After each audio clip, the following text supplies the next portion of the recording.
Bienvenue dans cette série de 10 questions de code de la route. Je suis Sébastien et j'ai l'honneur de faire ces 10 questions avec vous. Comme d'habitude, mettez-vous dans de bonnes conditions pour être bien concentré et dès que c'est bon pour vous, on peut attaquer avec la première question. La signalisation indique que les véhicules sont autorisés à continuer tout droit. Oui, réponse A. Non, réponse B. Les trottinettes électriques sont autorisées à continuer tout droit. Oui, réponse C. Non, réponse D.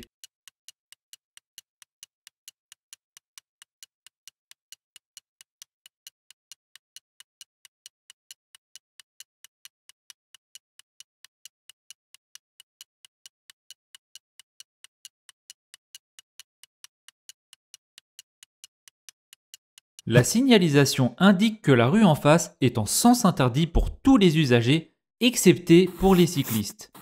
Les panneaux à destination des cyclistes concernent également les EDPM, engins de déplacement personnel motorisés, dont font partie les trottinettes électriques. Elles sont donc autorisées à continuer tout droit. Bonne réponse B et C. Question 2. Le compte-tours aide le conducteur à choisir le régime moteur adapté. Oui, réponse A. Non, réponse B. Faire des économies de carburant. Oui, réponse C. Non, réponse D.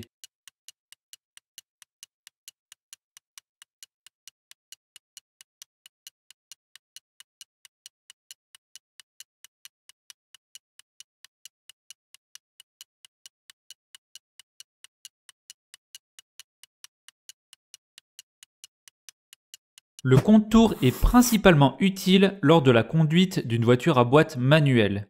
Il indique le nombre de tours par minute du moteur.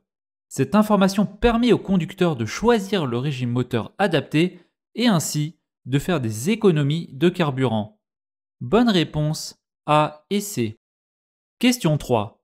Dans cette situation, je ralentis et je passe. Réponse A. Je m'arrête. Réponse B.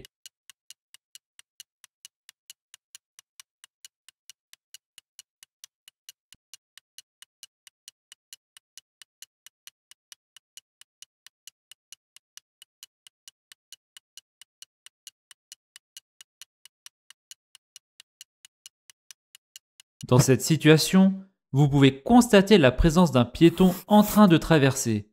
Je dois absolument m'arrêter. Le refus de priorité à un passage piéton est une infraction grave, sévèrement punie par le code de la route. Bonne réponse B. Question 4. Dans cette situation, je ralentis. Oui, réponse A. Non, réponse B. Je m'écarte de l'usager vulnérable. Oui, réponse C. Non, réponse D.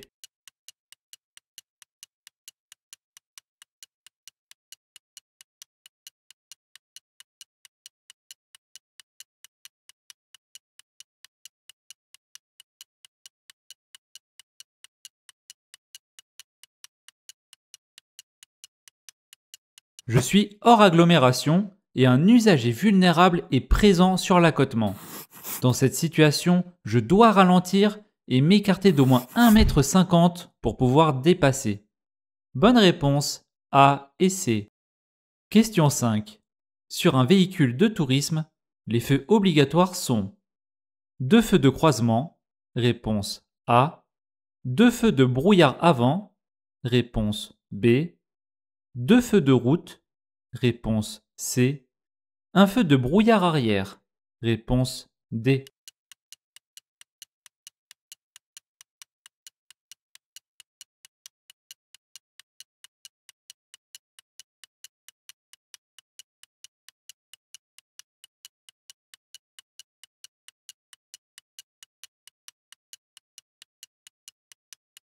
Les feux de brouillard avant ne sont pas obligatoires. Par contre, les feux de croisement, les feux de route et le feu de brouillard arrière gauche sont obligatoires.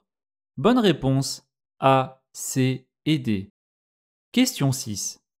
Le stabilisateur électronique ESP permet d'améliorer la tenue de route, Oui, réponse A.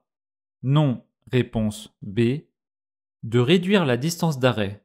Oui, réponse C. Non, réponse D.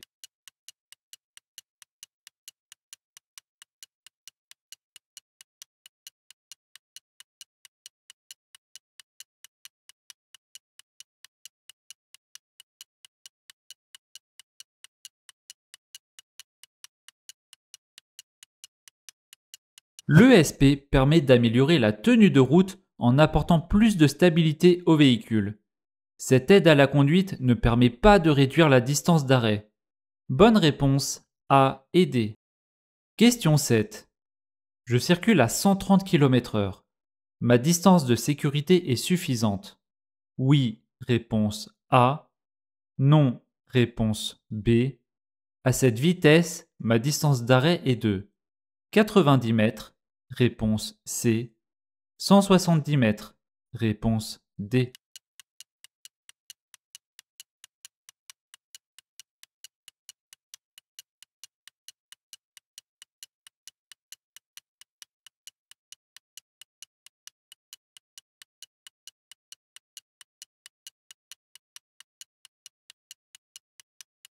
À 130 km/h, je dois laisser un intervalle de sécurité d'au moins 2 bandes d'arrêt d'urgence. Dans cette situation, je dois ralentir pour respecter la distance de sécurité. Pour estimer la distance d'arrêt, je dois prendre les chiffres des dizaines de la vitesse, ici 13 pour 130 km/h, et le multiplier par lui-même. 13 fois 13 font 169. La distance d'arrêt à 130 km/h est d'environ 170 mètres. Bonne réponse B et D. Je sais que c'est galère de retenir toutes ces formules lorsqu'on prépare le code de la route. C'est pour cette raison que vous trouverez un lien dans la description pour télécharger la fiche Formule et chiffres à absolument connaître pour le code de la route. C'est totalement gratuit, il vous suffit de rentrer votre email et vous la recevez tout de suite. Tout se passe dans la description. Dès que c'est bon pour vous, on peut reprendre avec la 8e question. Dans ce tunnel, les diodes bleues servent à signaler une issue de secours. Oui, réponse A. Non, réponse B. Maintenir les distances de sécurité. Oui, réponse C. Non, réponse D.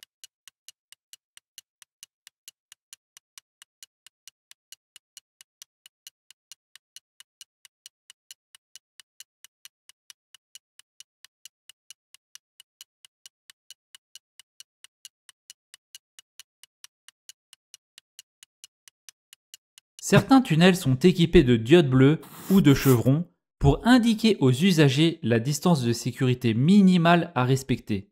Si un tunnel est équipé d'un tel équipement, l'intervalle qui sépare deux véhicules doit alors être d'au moins 2 diodes. Bonne réponse B et C. Question 9. Je peux modifier le recto d'un constat amiable après la signature des deux conducteurs. Oui, réponse A. Non, réponse B.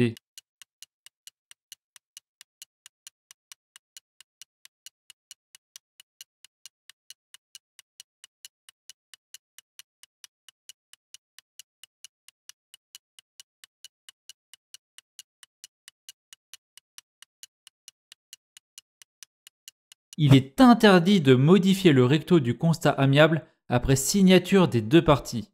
Bonne réponse B. Et la 10e question, la PLS, position latérale de sécurité, se pratique sur une victime qui est consciente. Oui, réponse A. Non, réponse B. Qui respire. Oui, réponse C. Non, réponse D.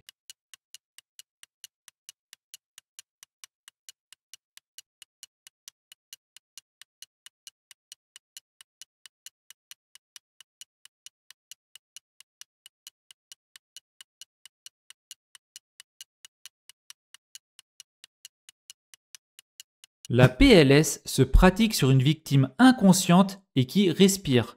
Elle a pour objectif de faciliter et de maintenir le passage de l'air jusqu'aux poumons. Bonne réponse B et C. Pensez à vous abonner pour ne pas manquer les prochaines séries de questions et à liker la vidéo pour soutenir la chaîne. N'oubliez pas que vous pouvez télécharger la fiche Formule chiffres à absolument connaître pour le code de la route en cliquant sur le lien en description. Je vous remercie d'avoir fait cette série avec moi, je vous souhaite une bonne réussite pour votre code et je vous dis à la prochaine, bye!